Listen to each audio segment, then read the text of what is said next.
شروع اللہ کے نام سے جو بڑا مہربان نہایت رحم والا ہے۔ الف لام میم۔ اہل روم مغلوب ہو گئے نزدیک کے ملک میں، اور وہ مغلوب ہونے کے بعد عنقریب غالب آ جائیں گے چند ہی سال میں۔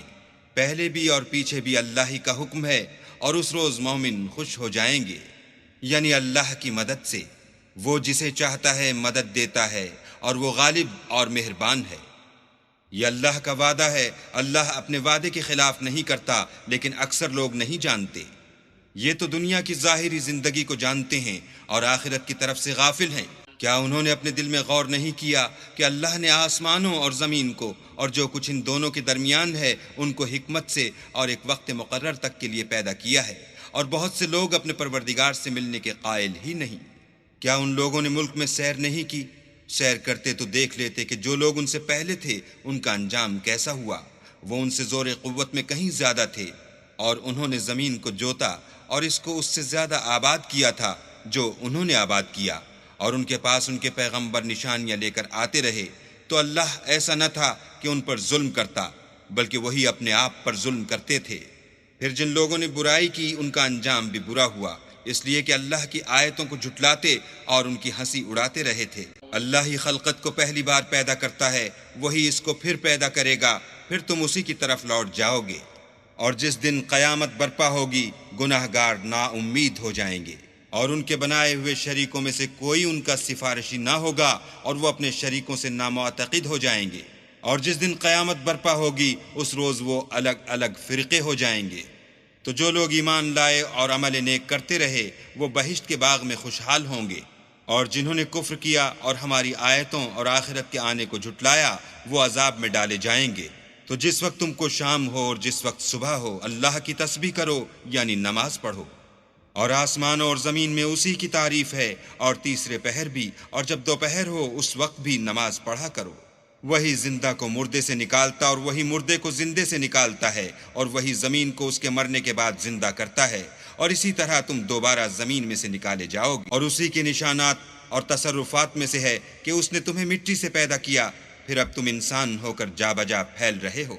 اور اسی کے نشانات اور تصرفات میں سے ہے کہ اس نے تمہارے لیے تمہاری ہی جنس کی عورتیں پیدا کیں تاکہ ان کی طرف مائل ہو کر آرام حاصل کرو، اور تم میں محبت اور مہربانی پیدا کر دی۔ جو لوگ غور کرتے ہیں ان کے لیے ان باتوں میں بہت سی نشانیاں ہیں۔ اور اسی کے نشانات اور تصرفات میں سے ہے آسمانوں اور زمین کا پیدا کرنا، اور تمہاری زبانوں اور رنگوں کا جدا جدا ہونا۔ اہل دانش کے لیے ان باتوں میں بہت سی نشانیاں ہیں۔ اور اسی کے نشانات اور تصرفات میں سے ہے تمہارا رات اور دن میں سونا اور اس کے فضل کا تلاش کرنا۔ جو لوگ سنتے ہیں ان کے لیے ان باتوں میں بہت سی نشانیاں ہیں۔ اور اسی کے نشانات اور تصرفات میں سے ہے کہ تم کو خوف اور امید دلانے کے لیے بجلی دکھاتا ہے اور آسمان سے مہ برساتا ہے، پھر زمین کو اس کے مر جانے کے بعد زندہ و شاداب کر دیتا ہے۔ عقل والوں کے لیے ان باتوں میں بہت سی نشانیاں ہیں۔ اور اسی کے نشانات اور تصرفات میں سے ہے کہ آسمان اور زمین اس کے حکم سے قائم ہیں، پھر جب وہ تم کو زمین میں سے نکلنے کے لیے آواز دے گا تو تم جھٹ نکل پڑو گے۔ اور آسمانوں اور زمین میں جتنے فرشتے اور انسان وغیرہ ہیں اسی کے مملوک ہیں، اور تمام اس کے فرما بردار ہیں۔ اور وہی تو ہے جو خلقت کو پہلی دفعہ پیدا کرتا ہے پھر اسے دوبارہ پیدا کرے گا، اور یہ اس کو بہت آسان ہے۔ اور آسمانوں اور زمین میں اس کی شان نہایت بلند ہے، اور وہ غالب حکمت والا ہے۔ وہ تمہارے لیے تمہارے ہی حال کی ایک مثال بیان فرماتا ہے کہ بھلا جن لونڈی غلاموں کے تم مالک ہو وہ اس مال میں جو ہم نے تم کو عطا فرمایا ہے تمہارے شریک ہیں، اور کیا تم اس میں ان کو اپنے برابر مالک سمجھتے ہو؟ اور کیا تم ان سے اس طرح ڈرتے ہو جس طرح اپنوں سے ڈرتے ہو؟ اس طرح ہم عقل والوں کے لیے اپنی آیتیں کھول کھول کر بیان کرتے ہیں۔ مگر جو ظالم ہیں بے سمجھے اپنی خواہشوں کے پیچھے چلتے ہیں، تو جس کو اللہ گمراہ کرے اسے کون ہدایت دے سکتا ہے، اور ان کا کوئی مددگار نہیں۔ تو تم ایک طرف کے ہو کر دین اللہ کے رستے پر سیدھا منہ کیے چلے جاؤ، اور اللہ کی فطرت کو جس پر اس نے لوگوں کو پیدا کیا ہے اختیار کیے رہو۔ اللہ کی بنائی ہوئی فطرت میں تغیر و تبدل نہیں ہو سکتا، یہی سیدھا دین ہے، لیکن اکثر لوگ نہیں جانتے۔ مومنو اسی اللہ کی طرف رجوع کیے رہو اور اس سے ڈرتے رہو، اور نماز پڑھتے رہو، اور مشرکوں میں نہ ہونا، اور نہ ان لوگوں میں ہونا جنہوں نے اپنے دین کو ٹکڑے ٹکڑے کر دیا اور خود فرقے فرقے ہو گئے۔ سب فرقے اسی سے خوش ہیں جو ان کے پاس ہے۔ اور جب لوگوں کو تکلیف پہنچتی ہے تو اپنے پروردگار کو پکارتے اور اسی کی طرف رجوع ہوتے ہیں۔ پھر جب وہ ان کو اپنی رحمت کا مزہ چکھاتا ہے تو ایک فرقہ ان میں سے اپنے پروردگار سے شرک کرنے لگتا ہے تاکہ جو ہم نے ان کو بخشا ہے اس کی ناشکری کریں۔ سو خیر، فائدے اٹھا لو، ان قریب تم کو اس کا انجام معلوم ہو جائے گا۔ کیا ہم نے ان پر کوئی ایسی دلیل نازل کی ہے کہ ان کو اللہ کے ساتھ شرک کرنا بتاتی ہے؟ اور جب ہم لوگوں کو اپنی رحمت کا مزہ چکھاتے ہیں تو اس سے خوش ہو جاتے ہیں، اور اگر ان کے عملوں کے سبب جو ان کے ہاتھوں نے آگے بھیجے ہیں کوئی گزن پہنچے تو نا امید ہو کر رہ جاتے ہیں۔ کیا انہوں نے نہیں دیکھا کہ اللہ ہی جس کے لیے چاہتا ہے رزق فراخ کرتا ہے اور جس کے لیے چاہتا ہے تنگ کرتا ہے؟ بے شک اس میں ایمان لانے والوں کے لیے نشانیاں ہیں۔ تو اہل قرابت اور محتاجوں اور مسافروں کو ان کا حق دیتے رہو۔ جو لوگ رضائے خدا کے طالب ہیں یہ ان کے حق میں بہتر ہے، اور یہی لوگ نجات حاصل کرنے والے ہیں۔ اور جو تم سود دیتے ہو کہ لوگوں کے مال میں افزائش ہو تو اللہ کے نزدیک اس میں افزائش نہیں ہوتی، اور جو تم زکوٰۃ دیتے ہو اور اس سے اللہ کی رضامندی طلب کرتے ہو تو وہ موجب برکت ہے، اور ایسے ہی لوگ اپنے مال کو دو چند سہ چند کرنے والے ہیں۔ اللہ ہی تو ہے جس نے تم کو پیدا کیا، پھر تم کو رزق دیا، پھر تمہیں مارے گا، پھر زندہ کرے گا۔ بھلا تمہارے بنائے ہوئے شریکوں میں بھی کوئی ایسا ہے جو ان کاموں میں سے کچھ کر سکے؟ وہ پاک ہے اور اس کی شان ان کے شریکوں سے بلند ہے۔ خشکی اور تری میں لوگوں کے اعمال کے سبب فساد پھیل گیا ہے تاکہ اللہ ان کو ان کے بعض اعمال کا مزہ چکھائے۔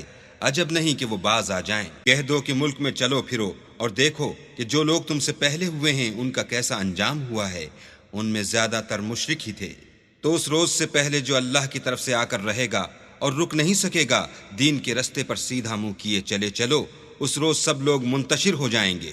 جس شخص نے کفر کیا تو اس کے کفر کا ضرر اسی کو ہے، اور جس نے نیک عمل کیے تو ایسے لوگ اپنے ہی لیے آرام گاہ درست کرتے ہیں۔ جو لوگ ایمان لائے اور نیک عمل کرتے رہے ان کو اللہ اپنے فضل سے بدلہ دے گا۔ بے شک وہ کافروں کو دوست نہیں رکھتا۔ اور اسی کی نشانیوں میں سے ہے کہ ہواؤں کو بھیجتا ہے کہ خوشخبری دیتے ہیں تاکہ تم کو اپنی رحمت کے مزے چکھائے، اور تاکہ اس کے حکم سے کشتیاں چلیں، اور تاکہ تم اس کے فضل سے روزی طلب کرو۔ عجب نہیں کہ تم شکر کرو۔ اور ہم نے تم سے پہلے بھی پیغمبر بھیجے تو وہ ان کے پاس نشانیاں لے کر آئے، سو جو لوگ نافرمانی کرتے تھے ہم نے ان سے بدلہ لے کر چھوڑا، اور مومنوں کی مدد ہم پر لازم تھی۔ اللہ ہی تو ہے جو ہواؤں کو چلاتا ہے تو وہ بادل کو ابھارتی ہیں، پھر اللہ اس کو جس طرح چاہتا ہے آسمان میں پھیلا دیتا اور طے بطے کر دیتا ہے۔ پھر تم دیکھتے ہو کہ اس کے بیچ میں سے مہ نکلنے لگتا ہے، پھر جب وہ اپنے بندوں میں سے جن پر چاہتا ہے اسے برسا دیتا ہے تو وہ خوش ہو جاتے ہیں، اور پیشتر تو وہ مہ کے اترنے سے پہلے نا امید ہو رہے تھے۔ تو اے دیکھنے والے، اللہ کی رحمت کی نشانیوں کی طرف دیکھ کہ وہ کس طرح زمین کو اس کے مرنے کے بعد زندہ کرتا ہے۔ بے شک وہ مردوں کو زندہ کرنے والا ہے اور وہ ہر چیز پر قادر ہے۔ اللہ ہی تو ہے جس نے تم کو ابتدا میں کمزور حالت میں پیدا کیا، پھر کمزوری کے بعد طاقت عنایت کی، پھر طاقت کے بعد کمزوری اور بڑھاپا دیا۔ وہ جو چاہتا ہے پیدا کرتا ہے، اور وہ صاحب دانش اور صاحب قدرت ہے۔ اور جس روز قیامت برپا ہوگی گناہگار قسمیں اٹھائیں گے کہ وہ دنیا میں ایک گھڑی سے زیادہ نہیں رہے تھے، اسی طرح وہ رستے سے الٹے جاتے تھے۔ اور جن لوگوں کو علم اور ایمان دیا گیا تھا وہ کہیں گے کہ اللہ کی کتاب کے مطابق تم قیامت تک رہے ہو، اور یہ قیامت ہی کا دن ہے، لیکن تم کو اس کا یقین ہی نہ تھا۔ تو اس روز ظالم لوگوں کو ان کا عذر کچھ فائدہ نہ دے گا، اور نہ ان سے توبہ قبول کی جائے گی۔ اور ہم نے لوگوں کے سمجھانے کے لیے اس قرآن میں ہر طرح کی مثال بیان کر دی ہے، اور اگر تم ان کے سامنے کوئی نشانی پیش کرو تو یہ کافر کہہ دیں گے کہ تم تو جھوٹے ہو۔ اسی طرح اللہ ان لوگوں کے دلوں پر جو سمجھ نہیں رکھتے مہر لگا دیتا ہے۔ پس تم صبر کرو، بے شک اللہ کا وعدہ سچا ہے، اور دیکھو جو لوگ یقین نہیں رکھتے وہ تمہیں اوچھا نہ بنا دیں۔